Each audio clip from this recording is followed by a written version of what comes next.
Hello, everyone, and welcome back to another exciting GESS Talks webinar, the first of many that we'll run this year.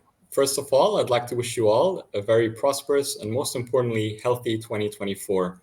And also, happy International Day of Education to all our amazing educators tuning in from all over the world. Today's discussion is on the importance of sustainability in education and how schools and educators can all play a vital role in promoting sustainable best practices. The session will not only offer practical tips, but also delve into overarching strategies for shaping the sustainable schools of the future. I won't give too much away, as you'll hear from our fantastic panelists shortly. You might notice that we're missing Mr. Edward Pierce, but due to the annual school inspections, unfortunately, he wasn't able to be with us today. A few bits of information before we get underway. For all attendees, you can find the control panel on the side. There's a Q&A tab and another one for handouts. You can browse and download the files at any time during the webinar. Please feel free to use the Q&A, ask us questions, as the panelists would love to hear your thoughts. Without further ado, I'd like to introduce our chair and moderator, Anthony Dixon, the founder of the Alliance for Sustainable Schools, to introduce the rest of the panel. Thank you, and over to you, Anthony. Danny, thank you very much. We're all pleased to be here and looking forward to an interesting discussion on this topic of how to develop sustainable schools in practical terms. I want to start off by acknowledging a little piece of interesting information that Danny passed on to us before we joined the call, and that is that more than 800 people registered for this event this evening. And I think, Danny said that was not quite a record, but close to it for GESS events. And I think that says something about the resurgence or surgence, if not resurgence, of interest in the topic of sustainable schools. In my work in multiple different countries with schools on sustainability, I'm seeing that kind of firsthand. But I think I've looked forward to the day when there would be thousands of schools interested in this topic, and we seem to perhaps be advancing on that date with this event today. So welcome, everybody. Without further ado, I'd like to ask the panelists to briefly introduce themselves, and would you each tell us what your current job role is and a little bit about your personal sustainability journey. Anna, would you like to go first? Yes, thank you very much. Good morning, everyone, and thank you for the invitation to GESS for this important panel. I am Ana Romero. I'm originally from Mexico. I have been living abroad for many, many years, 27 years, and my journey in sustainability started quite a long time ago. However, I have been very lucky to now be the head of sustainability for Wellington College in the UK. We are a school that is quite big. We have 1,100 students, co-ed, and we have a Wellington family as well with 8 different schools around the world. And now I have the great honor to lead on sustainability as well as a great responsibility. So I'm an educator, and I am part of the co-curricular side of the school. And I started this journey nine years ago. Wonderful, thank you. And Matthew, tell us about you and sustainability and the GEMS schools. Hello, I'm Matthew Burfield, and I'm the Executive Principal and CEO of GEMS Founders School in Dubai. And I also have the honour and privilege of leading 6 other schools across the UAE for GEMS education, one in Abu Dhabi, one in Sharjah, and the rest here in Dubai. So in total, that gives me the responsibility for just under 22,000 children every day, which is why I'm grey and ageing, but particularly enjoy my job most days, I promise you. My journey for sustainability, it's a great question, and actually it's been a staggered journey, but if I go back to where I began, those of you who've had anything to do with UK curriculum over the last 23 or 30 years or so, you will remember the introduction of citizenship studies at some point in the UK curriculum. And I was actually one of the first PGCE students to be trained as a history teacher with citizenship studies. And so I was the very first person or very first group of people to enter the UK teaching market as a citizenship studies teacher, just as it became mandatory in the UK. So I had a pick of jobs and ended up choosing one in Camberwell Green near Peckham in South East London, and started my citizenship journey with children and citizenship activities as an NQT a long time ago. It's been staggered because I haven't always followed that journey the way that I began, but I hope I'm now bringing that back into my role at the moment. Brilliant, Matthew. That's such an interesting story. What was the relationship in those days between citizenship and what we talk about as sustainability these days? So citizenship studies as a curricular option was introduced, and fundamentally one of those core verticals, and you're really asking me to drag 25 years back as a citizenship teacher, but one of those core verticals in the curriculum was about sustainability. And it was trying to look at the local agenda at the time. So it wasn't looking at, there was globalization in the curriculum, but it was looking at the local agenda and what you could do locally to support your schools, because 60% of the course was a citizenship activity.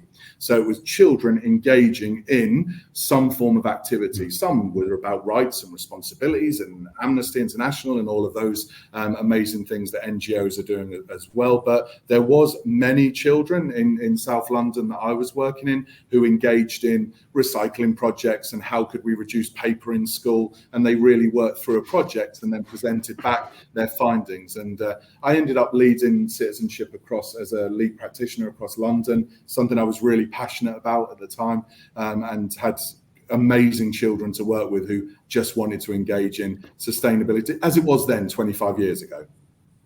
So can you hear me? I'm not sure if my mic's on. Yeah. Yes. Two interesting things. Citizenship was mandatory in the curriculum, and you were provided with training in how to deliver citizenship in the classroom through the PGCE course. So I don't think we're in an equivalent place today with sustainability yet, are we? In the UK, we don't have mandatory sustainability content in the curriculum, and we don't have professional development provided to the teachers who are trying to do this. Yeah, I think that staggered journey that I've had is probably one that the UK has seen, and its focus has been directed, particularly curricular-wise, into different things depending on who the leading party was at the time. And citizenship studies was launched under New Labour at that time as something that was mandatory in the curriculum, had to be delivered. There was a GCSE created. There was all sorts of wonderful work. I worked with the Association for Citizenship Teachers at the time, and we developed some really wonderful work around it. But then as new remits come in, new foci come in, and new economic challenges in education came in, I think it became a optional subject, which, as we all know, in a very crammed curriculum, that means that it's squeezed out. We'll come back to the subject of curriculum in a moment. I want to ask Ahmed also to introduce yourself, please. Thanks, Anthony, and thanks for GESS for offering this exciting platform and interesting topic. Hi, everyone. So yeah, I've been in Microsoft for the last around 16 years, based out of UAE, Dubai. My vast number of years was really focused on the EdTech. So in my previous role before joining the sustainability team, I was actually focused on working with governments across the GCC region on their education transformation journey. So I remember when I just landed in the region here, the topic of having computers in schools was very much of a controversial topic. And it was interesting because across the years, we worked on many projects with many of the countries in this region. One of the flagship was really the Mohammed bin Rashid Smart Learning Program, which was in the UAE. And fast forward 5 years of that project, we've done many small successes with teachers, teacher trainings, building these small communities of teachers that are highly skillful on how to use technology from a pedagogy point of view. And then COVID hit and lockdown kicked in. And yeah, I still remember His Excellency, the Minister of Education in UAE, called us up and he said, look, education is not going to stop in the UAE. And I'm going to be announcing tomorrow on TV that education is going to be back in 2 weeks in the public schools, and following is the private schools. And you guys figured it out. So that was a very intense 2 weeks, but honestly, it really showed how rewarding all the work that these teachers have done into investing into how to leverage technology in the teaching and learning. That UAE was honestly a showcase across the globe within Microsoft of a country that managed to bring their education system back. And I think, Matthew, you were just touching on that point, that it was really impressive to see that in 2 weeks, I think we started, that was first Sunday, and His Excellency Sheikh Mohammed did his first Teams call with a teacher and her students. And yeah, with all the work we've done, we were still really worried that this would not go through. But yeah, all 1 million students in the UAE were up and running with remote learning. Of course, there was some challenges still, but from all other countries, I think UAE was really a showcase of how technology adoption was a great success. If I can just link what you just said, to the theme of sustainability, it's right there embedded in that is an incredible but unexpected sustainability benefit. The ability, the impact that COVID had on our ability to do stuff virtually, I think is quite phenomenal. And although one of the biggest impacts was obviously the reduction in travel and the emissions related to travel from everybody commuting to and from work and to and from school. And although it's rebounded now that we're back to a non-COVID situation, it does demonstrate, what's possible, and it's helped everybody get much more facile, if I can use that term, with the virtual environment and what's possible. So there's been an unexpected sustainability benefit from that awful black swan event. True. No, I completely agree, and I think it really demonstrated that if there is a will, I mean, there's definitely a power into adopting new ways. And even though, yes, you might see that it did rebound, but I think many things culturally has changed. I mean, look at us now. We're doing an event online. Pre-COVID, this was not really a normal. Yeah. You wouldn't get an 800 attendee and registered for an online event. So I think, definitely there's a lot of learning, and many of it we learned it, and it's here to stay. So yeah, just to close, a year ago, I left the education sector, and I moved into the sustainability business, and to something that you just mentioned. I think I really enjoyed the transformation that I managed to be able to do through the platform of Microsoft. And I believe that I would love to do something similar with sustainability. So I'm just starting my career. It's almost like 9 months now within the sustainability team. I've learned so much. I've worked with so many customers across the region. And again, I think it's a very interesting region to be in, to solve many of the world challenges when it comes to sustainability. And again, be a showcase for the rest of the world. Thank you, Ahmed. I'm really interested in this conversation today to dig a bit deeper into the role of data and the role that data can play in sustainabilizing not only the planet, but schools. We'll come back to that in a moment, but I wanted to outline a framework for this discussion. So the topic is how to develop sustainable schools practically. And the question that invites is, what is a sustainable school? And I'm going to ask Anna and Matthew to give us their views on that question in a moment. But I wanted, just for the benefit of this conversation, to anchor it in a framework that we sometimes use in this field called the 5 C's of a sustainable school. And the 5 C's of a sustainable school are campus, curriculum, culture, community, and communication. I'll just speak briefly about each one of those. I think it's a useful framework to guide discussions on this topic. So obviously, when we talk about the C that is campus, we're in that basket of things are all the things that most people think of when they talk about measuring sustainability. It's energy consumption, it's waste, it's water consumption, it's how much traveling we do, it's procurement, it's what we're eating, and it's how efficient or otherwise are the buildings that the students are taking classes in. So that's the campus category. Curriculum, of course, too, is a fairly obvious one. It's what do we teach our students, as well as how do we teach them, and why are we teaching them? What outcomes are we hoping? And of course, teaching isn't something that just happens in the classroom. It happens outside the school, but also outside the classroom within the school. Culture is about the ethos of the school, the everyday behaviors of the school community.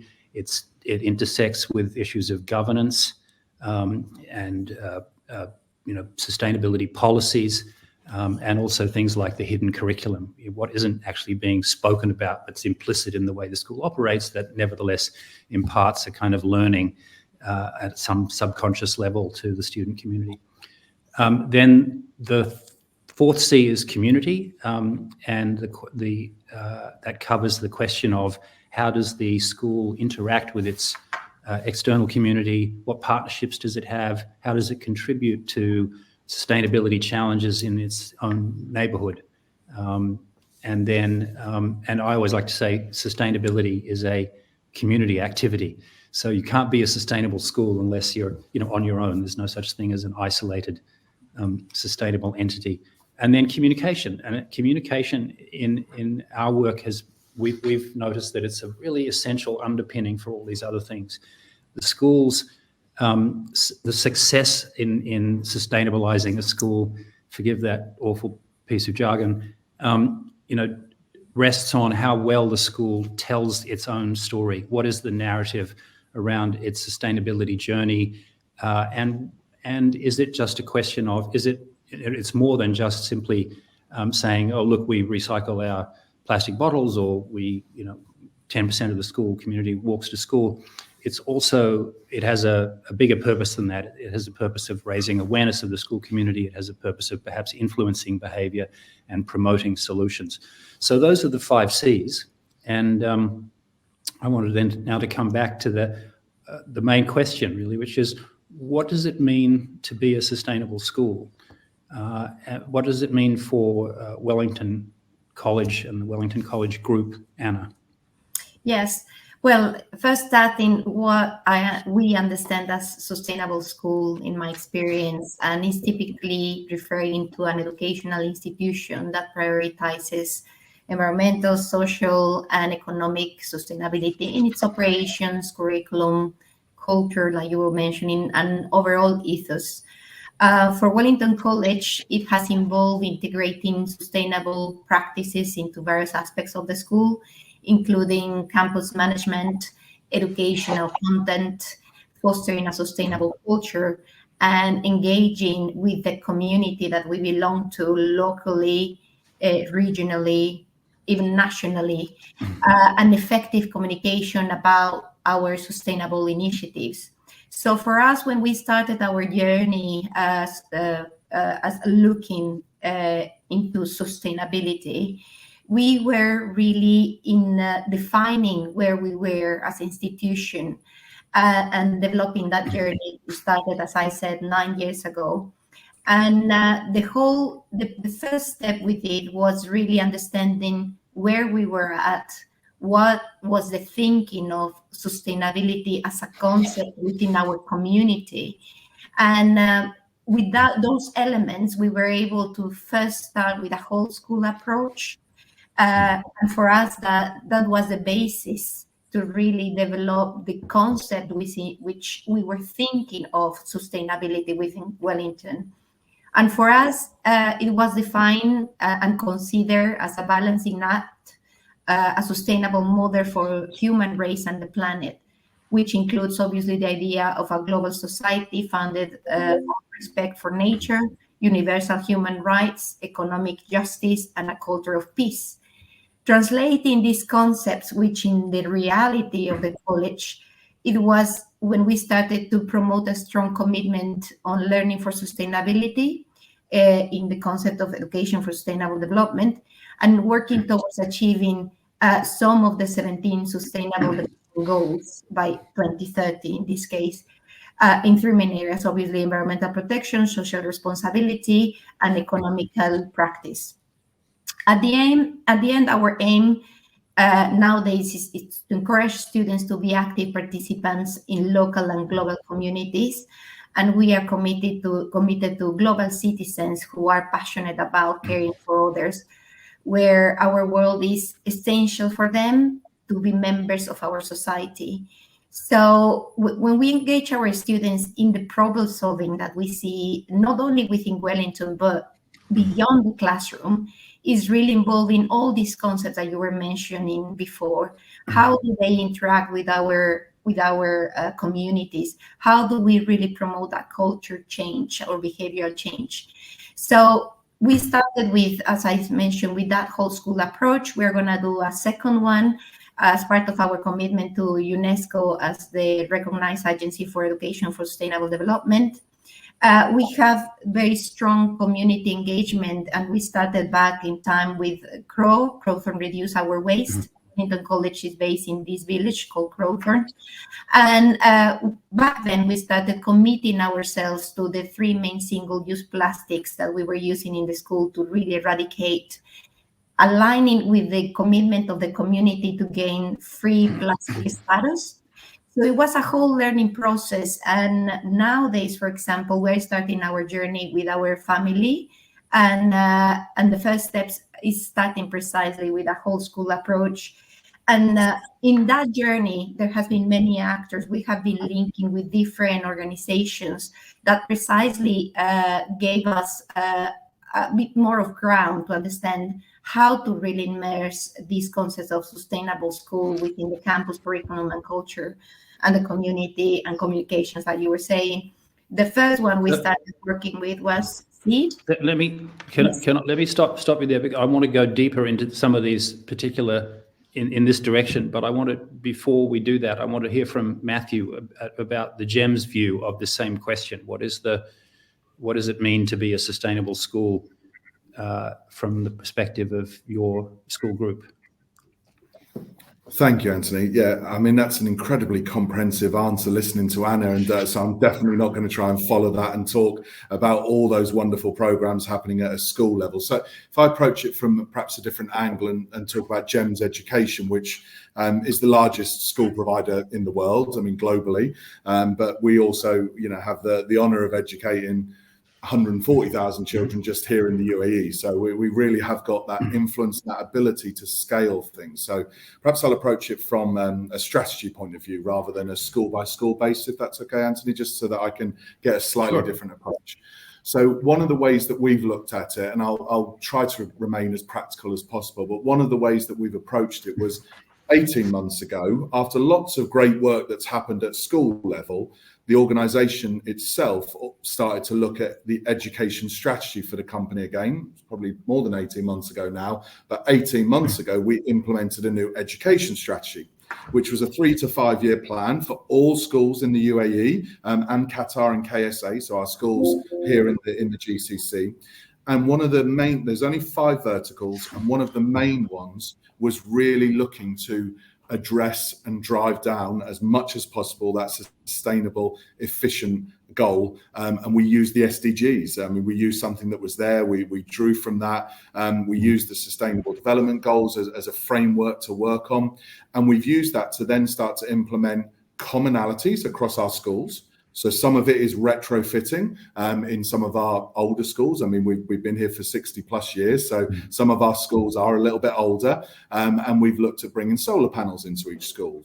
Some of the plastic, single-use plastic reduction that Anna was talking about, which in the UAE is a common thing you would see. We've removed that now from all of our schools across the UAE. So we've looked at practical measures in every school, but what we've then done is ask each school to consider its own unique approach to sustainable living here in the UAE or in Qatar or in KSA. So the strategy has some really key KPIs that we're going to reach, but below all of that is some deliverables at each school level. And so we've seen schools open, forest schools. We've got 2 farm schools have opened up just recently here in the UAE. So we're looking at individual approaches to bring in that sustainable approach back to children and make sure it's embedded with the children of the UAE who live in air conditioning half of the year, and big concrete and glass skyscrapers surrounding them. So it is a challenge to bring that curriculum delivery down to them. But we are very fortunate in this very forward-thinking nation that we've been able to get strategy support from the highest authorities. Listening to Ahmed talk about Microsoft, and all of our schools are Microsoft schools. So we've made sure that we use all the technology available to us. So strategically, we've set a goal for the next 3 to 5 years to achieve a zero waste initiative in every single school, and zero waste energy approach in as many of our schools as is humanly possible. There is a percentage we're working towards. There are some of those schools that will be a challenge because of their location, but we've put a percentage in place as a strategy approach. Can I just clarify what you said? So you're aiming for all the GEMS schools to be zero waste schools, and all the GEMS schools to be zero, you said, I think I heard you say zero waste energy, or did you say zero energy? Zero energy. So zero waste is the initiative, and then net zero energy approach in all of our schools. So all of our schools have the ability to not live on the grid anymore. It is the plan. Well, that's incredibly ambitious. How do you achieve net zero energy in how many schools? 40 school campuses? More than 40 campuses. 43 schools. Yeah, 43 schools. Existing schools, not new schools. So you don't have the. We'll talk about the new school that you're going to build at the end of the call today. But so how do you do that? Please, Anthony. Yeah, there's 3 ways of going about it. So the new school we'll discuss, and using the Pearl-free building materials makes it a lot easier. But in terms of the 42 other schools that already exist, again, retrofitting all the solar panels is one of the approaches, which we should be able to deliver by the end of next academic year. So we are looking to use all of the car parking space, cover all of the car parking space, which is quite substantial in most of our schools, make sure that they then have solar panels that feed back into the school.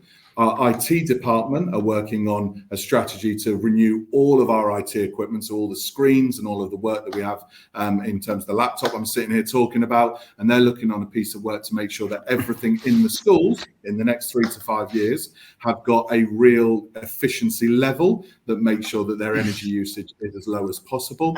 Some other practical terms that we're looking at, so for instance, our lighting, all schools are now having the time lighting and the move lighting, so I'm sure there's a better phrase for that, but the lighting that comes on when you enter a room and goes off when you leave a room. So all of the lighting in the schools is being used for that. I can probably talk for about an hour on this alone, Anthony, but the cleaning initiatives that we're looking at, there's quite a lot more that I could dig down into if you want me to. It's really exciting to hear. So, but let me put a hypothetical to you. So maybe it won't be hypothetical for much longer. By the time you achieve this, you have solar panels on every school.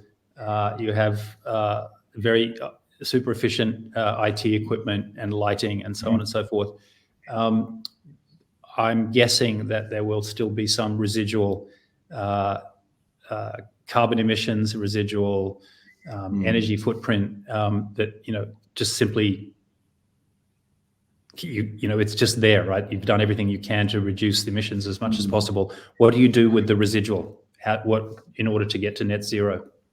So I think that's why it's a holistic group strategy, because obviously with our new schools opening, which will be completely net zero energy from day one, but actually have growth capacity within them, what we will do is then as a group be able to bolt that together. So a bit like sharing the carbon emissions around the world under one of the world agreements, we'll be able to, as a school group, say all of our schools together have a net zero energy approach.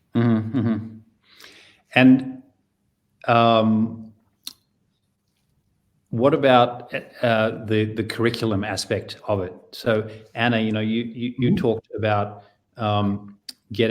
taking a whole school approach and having the students be active participants and developing problem solving and so on. But I know from talking to you and many others how hard it is to really effectively integrate sustainability learning into a very busy curriculum. Both of you are teaching in, I think, British curriculum schools. Is that right? Or yeah, is that right, Matthew?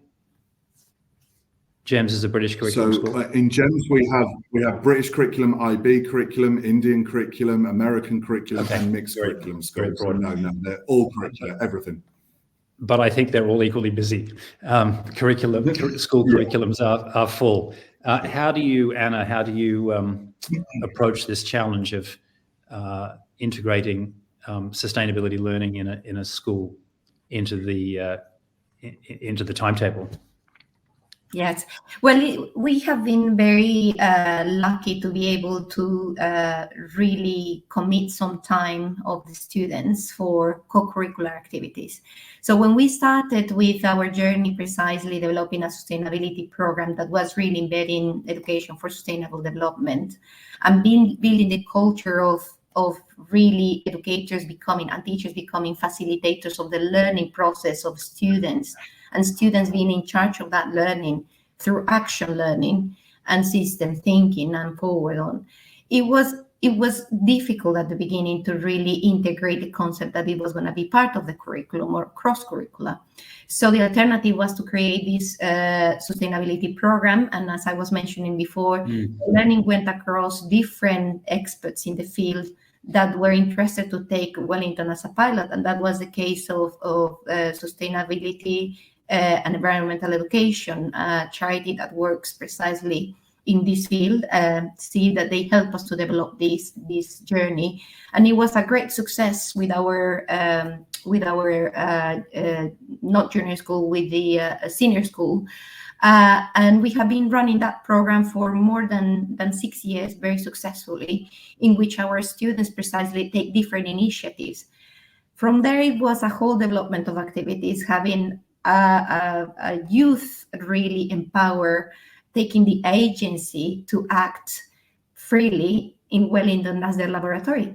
But then they went beyond that point, and then they started to correlate themselves with those NGOs, with local organizations, with regional organizations. We currently lead the Berkshire Schools Eco Network that belongs to the UK Sustainable Schools Network nationally. That is precisely the platform for students to have open dialogues about initiatives, and lots of positive outcomes have come. So this is not only influencing what is precisely what a school can aim to be, for example, academic driven, but is really teaching skills and competencies that are essential to form those citizens of the world. So question for you, correct me if I'm wrong, but listening to you talk, it sounds to me like this is happening for a group of students within the school, but not necessarily every student across the school. So it's interested students who want to get engaged with this stuff, and it's outside the curriculum. So it's not between 9 in the morning and 3. It's after school or it's lunchtimes.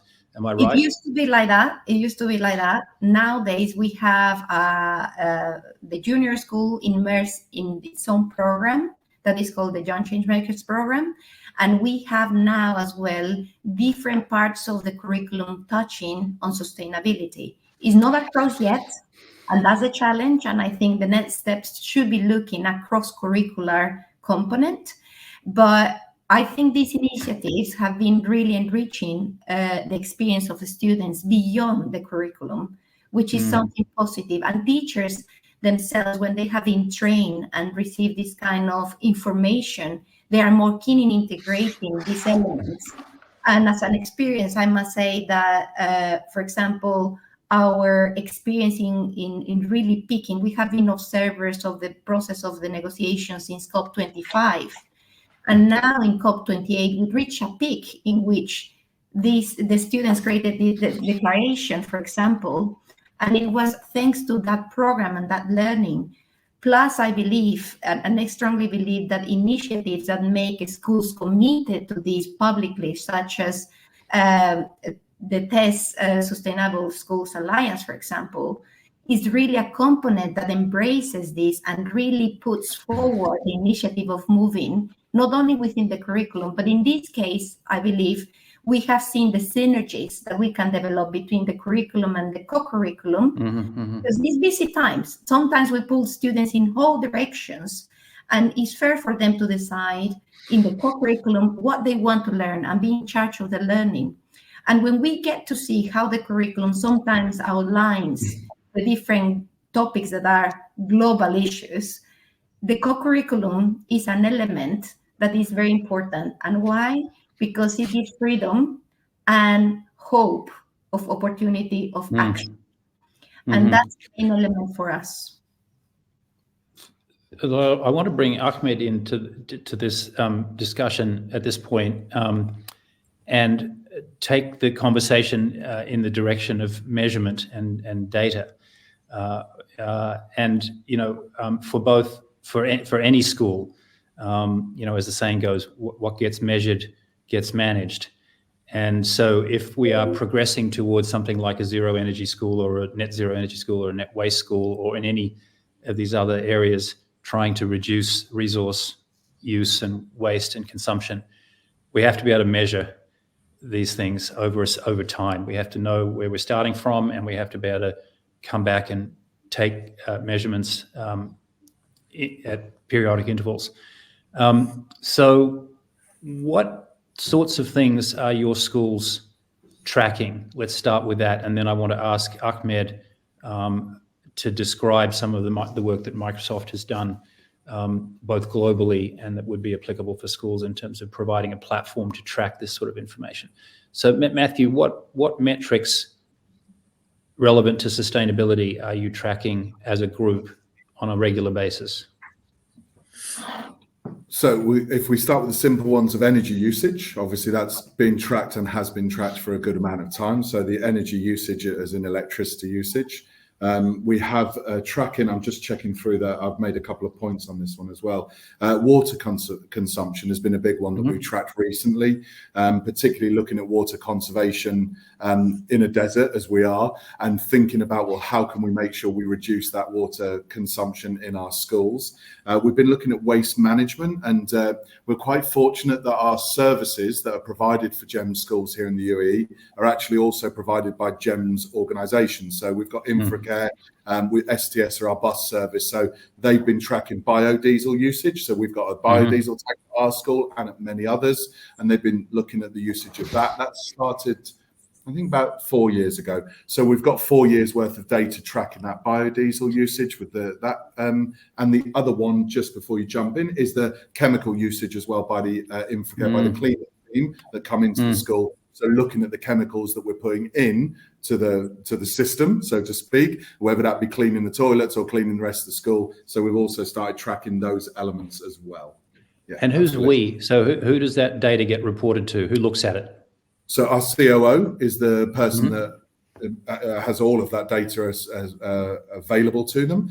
We use Power BI. I think that Ahmed probably knows what that one is. Power BI is a dashboards, and so a lot of this gets fed into dashboards. I think that whole list, because I was looking through a Power BI dashboard as I was talking, that whole list is a dashboard for our COO. It has consumption across schools, and then obviously has our impact, so to speak, across the country here in the UAE. And you have targets, and so you're looking at those numbers not just as pretty displays on a dashboard, but how did we do against last month and last quarter and so on. Yeah, so COO has KPIs for that, targets at his level, but then obviously they get devolved down to each school. So on a principal's dashboard, our performance management, we also have a target for particular consumption. And our MSOs, our manager of school operations, we love abbreviations in schools, I know, but our MSOs also have clear KPIs for consumption of energy and water, particularly this year. Fantastic. Anna, what about Wellington? What sustainability metrics are you looking at? Yeah, we are to have very similar ones like Matthew was describing. One of the components that is in here precisely is that our sustainability committee of students try to follow what's happening with those numbers and with that data. And then they try to integrate what's really being measured by the general school management and then compare with their own findings through their different projects. So different initiatives come out, and thanks to this action, many times it has been very successful to reduce different impacts that we are having. So basically, we are measuring our social and environmental impact with these different tools. So thanks to that, we are, for example, we have 400 acres around in the grounds, and we are looking very much at this as a local natural reserve, and including PSI for health and bug, for example. As part of this, for example, as well, students carry 250 hours of conservation management each year. We have 120 bird boxes on site, and over 70,000 bulbs were planted in 2022. So how do you keep track of all this data? All this data is basically being mapped. Some of this data is precisely gathered by the state's State Department. Other one is... So it's reported to the UK government. Exactly. So we get to have our own systems, let's say, that is internally, and some others are going out to the government. So Ahmed, I love data, but I'm not a super IT focused person.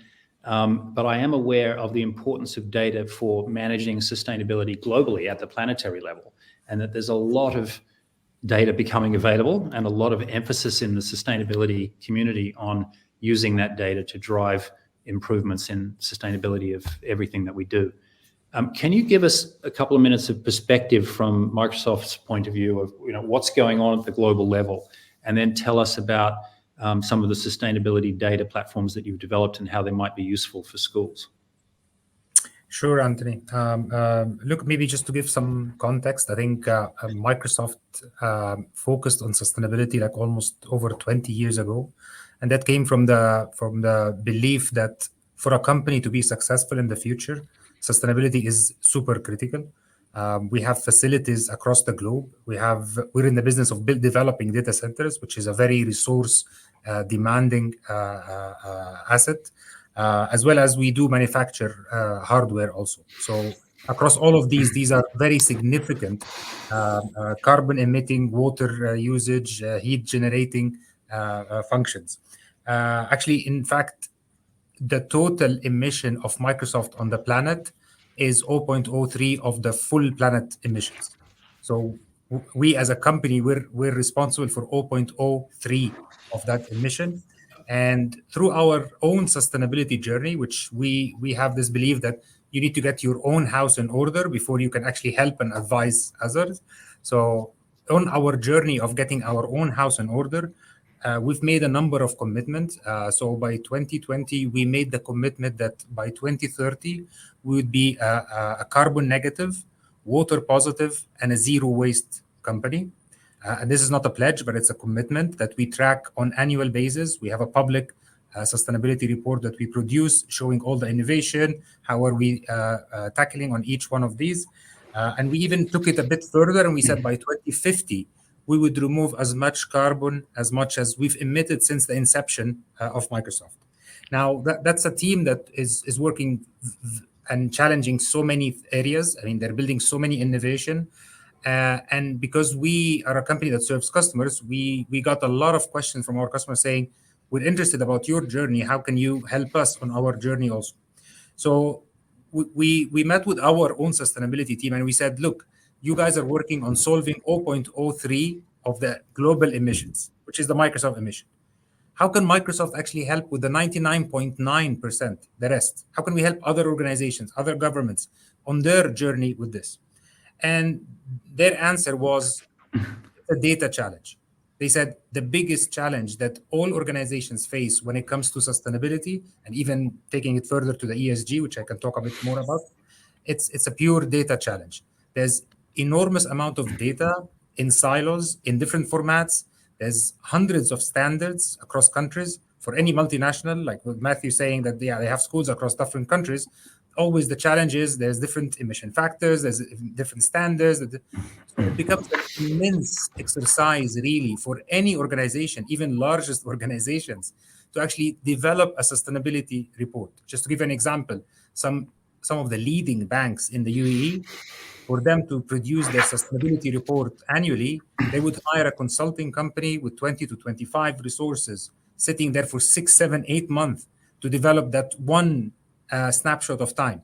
By the end of the year, that report is irrelevant. And then they have to do that all over again. So from that understanding, we embarked around 3 years ago on a journey to develop technology to help organizations address this data ingestion and data integration to provide you with a much more easier way of actually getting all of these insights into one area.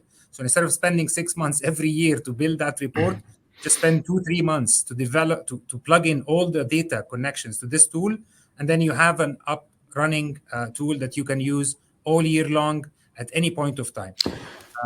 And while doing that, we had to definitely address so many challenges. I think, Matthew, you touched on many of them.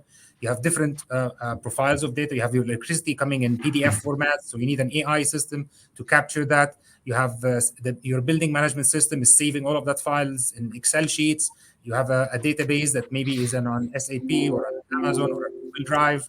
So we focused really on developing a suite, what we call Microsoft Cloud for Sustainability, that works with over 40 connectors to grab data from all of that, make sure to do all the carbon accounting, and present you with an emission data that you can immediately leverage and actually use in your sustainability report. Lastly, before I pause here, is we took it a bit further and we said this is representing the E, and I think as Matthew and Anna mentioned, it's carbon, so scope 1, 2, and 3, and then that's water, and then that's waste, biodiversity. All of that is the E. And then there's the S and G, the social and the governance. And we're seeing a lot of policies now, specifically in the European Union, in the UK, and very soon in this region also, around disclosure of ESG information and the criticality of this. So I have to confess to being a little bit of a skeptic. I love what you're saying, and I'm very excited about the power of AI and data to inform decision making in this area. But I also, part of me thinks, gosh, are we using a sledgehammer to crack a walnut? We're drowning in data. And I did a little bit of background reading before this conversation, and some statistics I pulled up. The volume of data in the world today is of the order of 10 trillion gigabytes, right? And it doubles every 2 years, and 90% of all that data was created in the last 2 years. So we are on such a sort of hyper exponential growth path with data. And just to be devil's advocate, what are we really doing with it all? Like, I know I wear a ring here that tracks my heart rate and my sleep and various other things, and half of the data that it gives me, I don't know what to do with. It's data, and I'm a data geek. I love to look at it, but I can't use it. I don't know how to use it. It's not actually actionable, or it's not going to change very much. And I wonder with this, we can flood schools with, you have 2,000 light fittings on the school campus, and they used 10,000 kilowatt hours last week. That's great, but who's going to act on that? And what are they? They still have to spend time deciding what to do, what that data tells them, and what to do with it. So are we? And at the same time, we're building server farms to store all this data, and some of them, but not all of them, might be net zero carbon server farms, but that in itself is a problem. Yeah.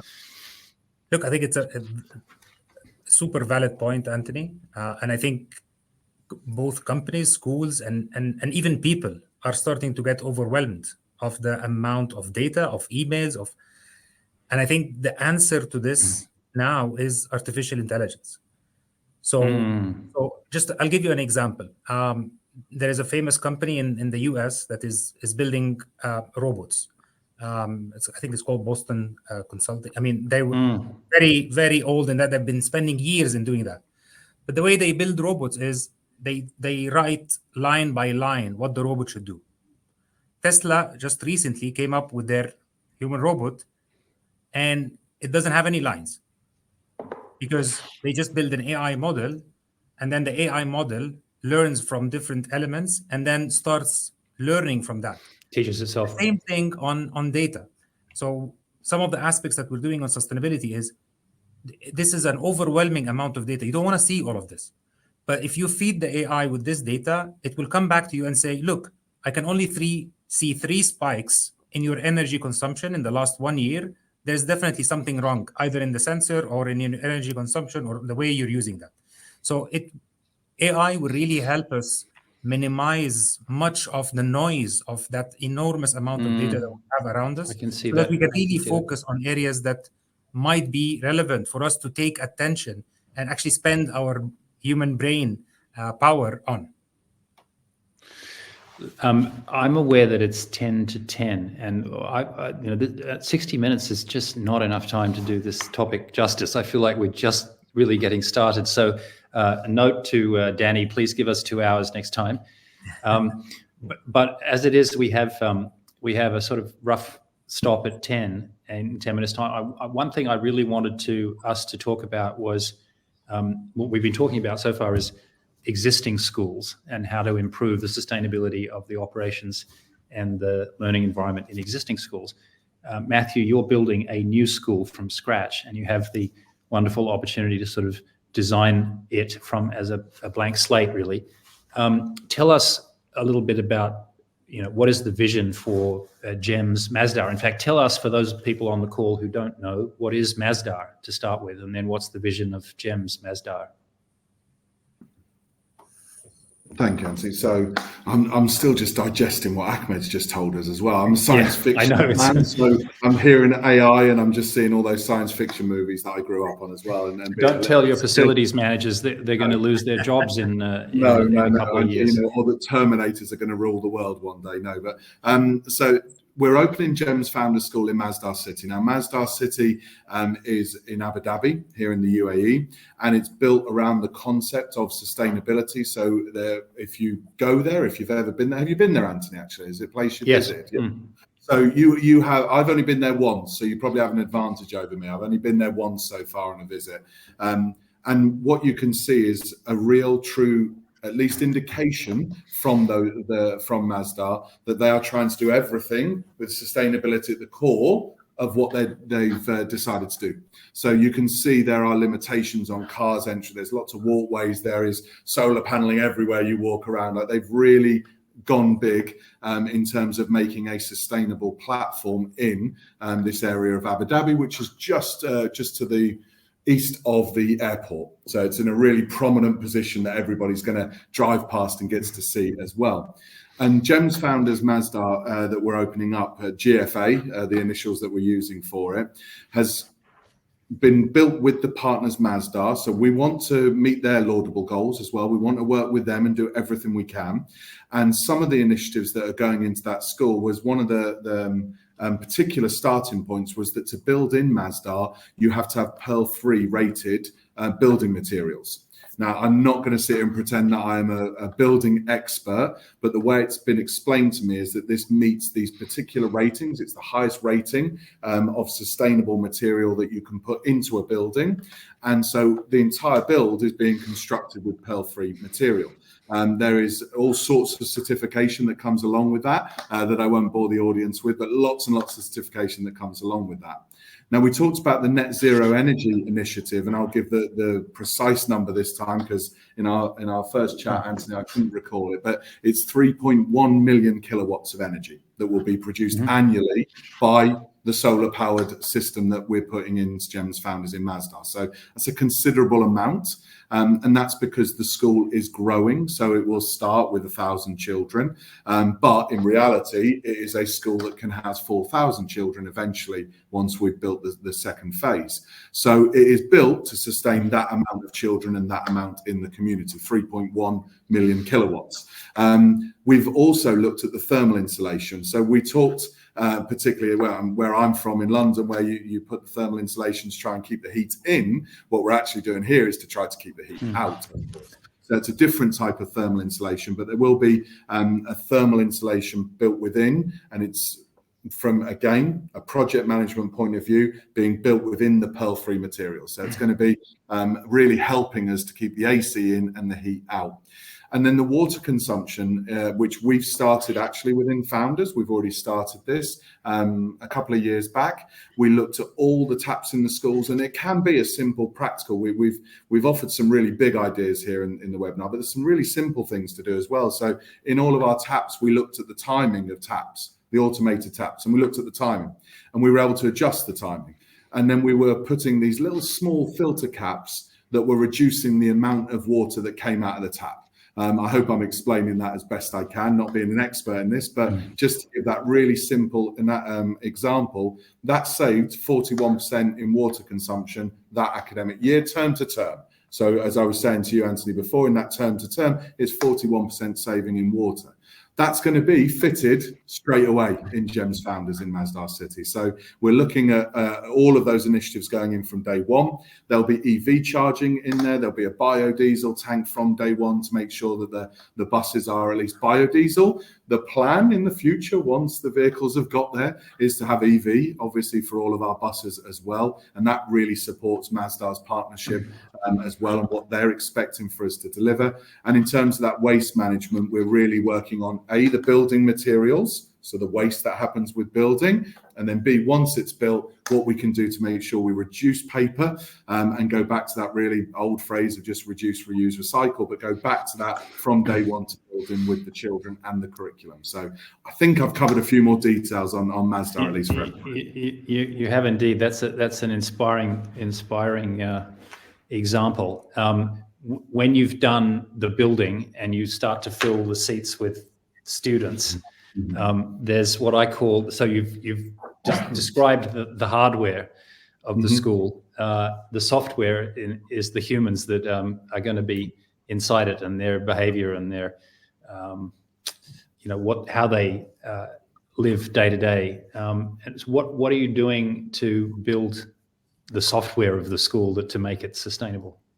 Yeah, so from the principal appointment, which I obviously led on, and from the MSO appointment, from the appointment of all those key admin roles, we have built within that, in the interview process, challenges, tasks, and questions around about sustainability. So asking the candidates who are in front of us to approach a particular problem in a certain way, and to look at what their responses are, to see what research they've done, but also to look at the responses of how they would creatively approach a problem. Because part of being sustainable is actually being able to approach new problems that we don't even know exist right now, and we're trying to meet those. So we're looking for that real critical thinking.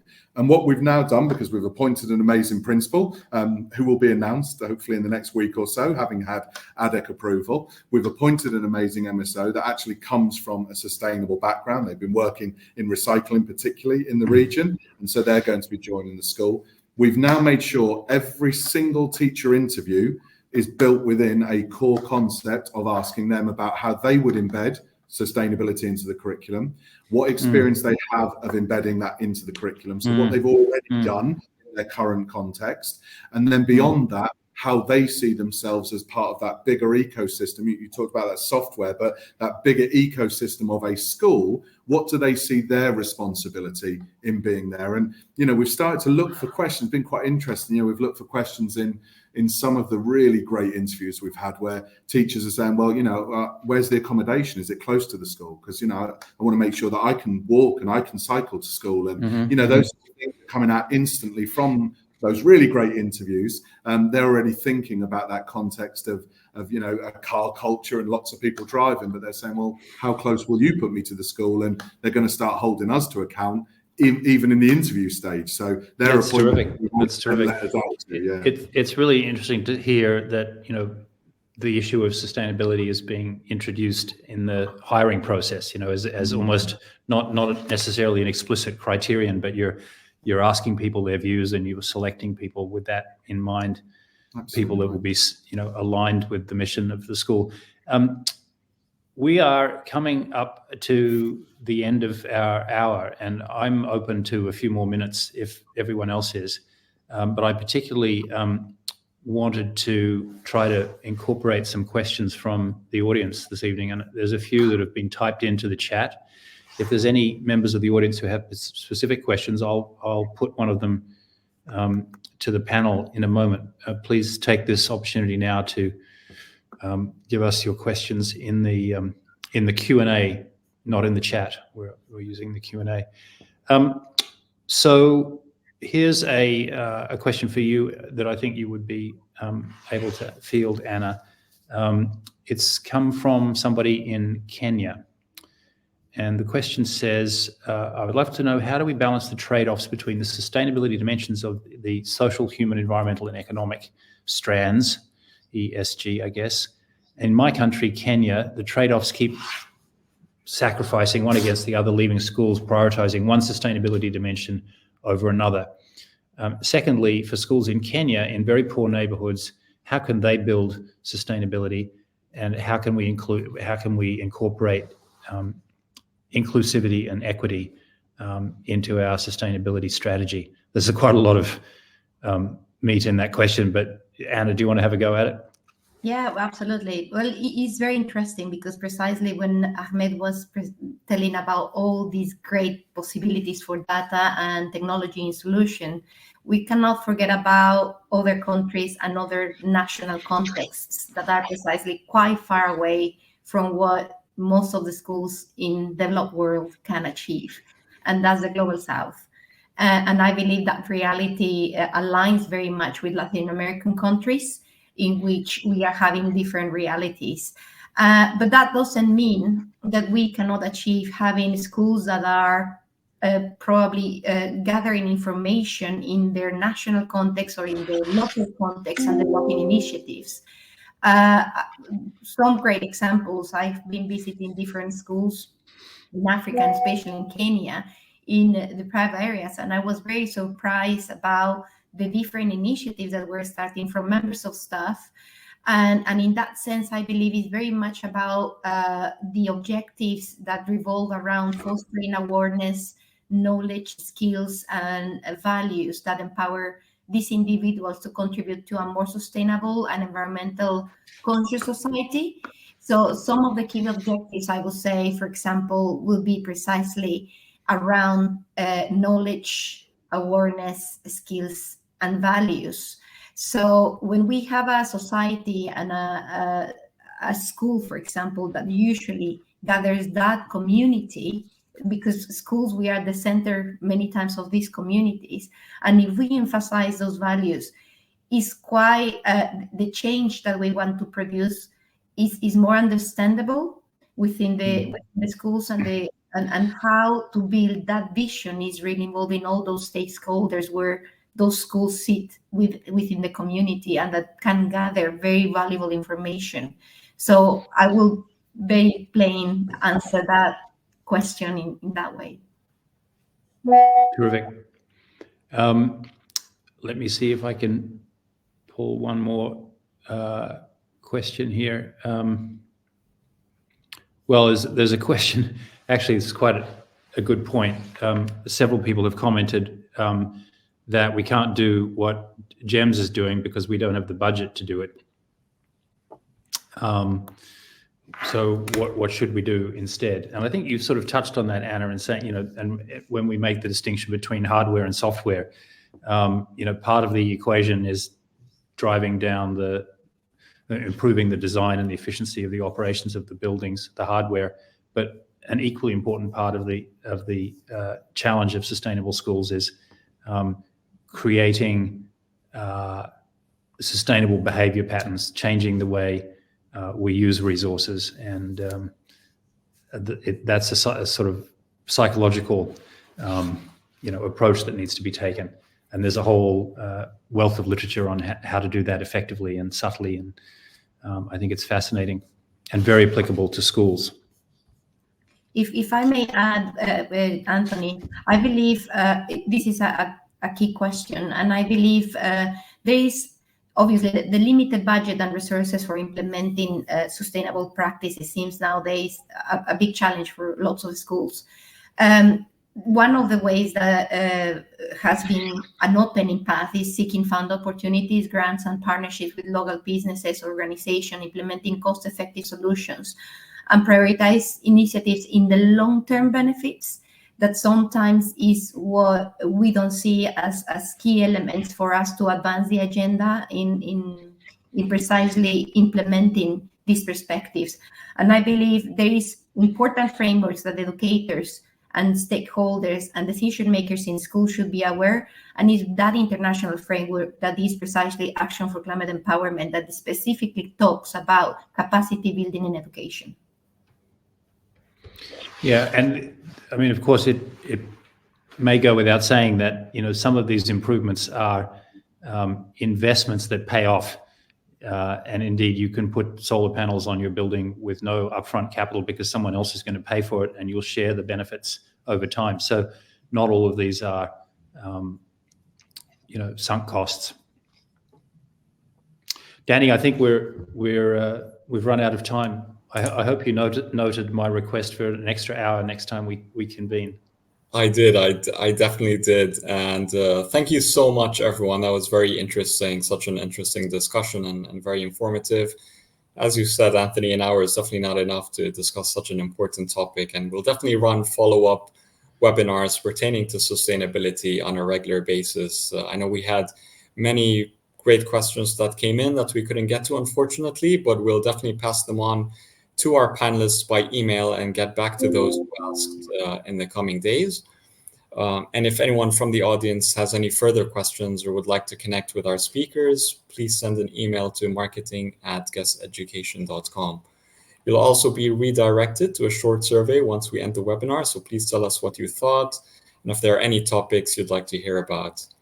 And if you'd like to enjoy the webinar all over again, you can do so, as we'll be uploading it to our GESS Education website and YouTube channel and sending it out to all attendees by email. A massive, massive thank you to our panel and also you, our audience, for tuning in. We'll be running webinars regularly throughout the year. The upcoming one will be announced next week, so please keep an eye out for it. And please make sure you're subscribed to our newsletter, follow us on social media, and visit gesseducation.com to stay informed of our latest event. Until next time, take care and have a lovely day and the rest of the week. Thank you and bye-bye. Thank you, everybody. Mhm.